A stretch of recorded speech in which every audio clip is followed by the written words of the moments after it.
Às vezes eu fumo maconha. Quando a gente fuma maconha, a gente pensa uns bagulho estranho mesmo, assim, sabe?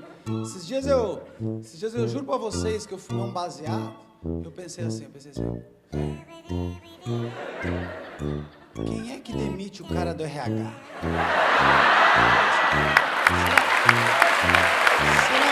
Eu divido apartamento com o Ventura, o nosso vizinho tá desconfiado que eu tô fumando maconha, porque ele veio com uns papos esses tempos, ele falou, Nando, tu não sentiu um cheiro de maconha estranho essa noite?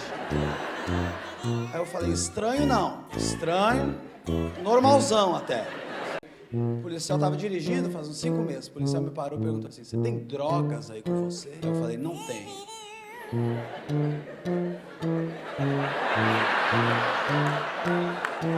Mas se tu me der 5 minutos, eu arrumo o que o senhor quiser.